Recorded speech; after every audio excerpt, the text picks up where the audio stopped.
Hey guys, Rufeo Bangarang here for another no bullshit guide, this time for Castrum Abania. A no bullshit guide for you new folks is to get you off of YouTube and into the fight as quickly as possible, so let's get started. We do have some ads we need to go over, so we'll get to that shortly. First, let's start with the first boss. Magnum Rotor does have a tank buster swipe, so make sure tanks to watch out for that. He does a magic fire 3 AoE, just move out of that. His main ability is called Wild Speed. This puts a line attack on the ground, and before driving down each line, ads will spawn and go control the turrets. Kill a set of ads and take control of the turret to attack the boss to get him out of this phase. Other than that, just dodging a bunch of AoE and getting him out of Wild Speed as quickly as possible. That's it for Magnum Rotor.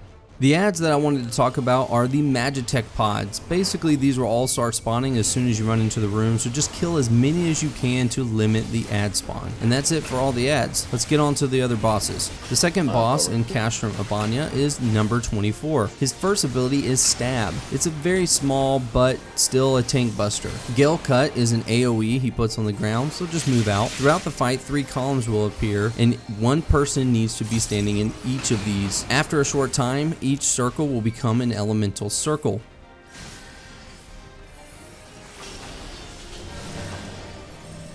When he casts Barrier Shift, he will gain a buff. Run into the same elemental circle as his buff to make sure that you don't reflect damage back and die. And that's it for number 24. The final boss in Castrum Abania is Inferno. His tank buster ability is K2. Rahu Blast is a line attack towards a player, so just move out of the way.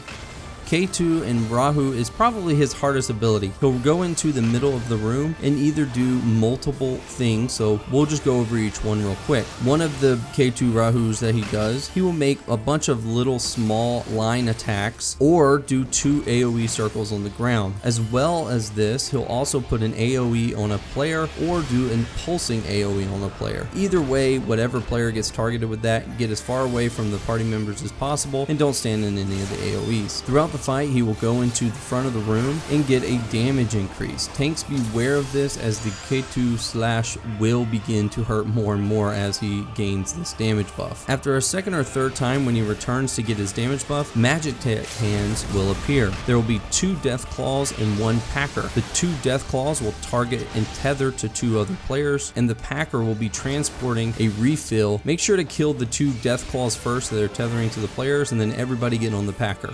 And that's it. That's everything for Castrum Abania. I hope you guys enjoyed this no bullshit guide. If you did, make sure to like and subscribe. Rufeo out. Bangarang.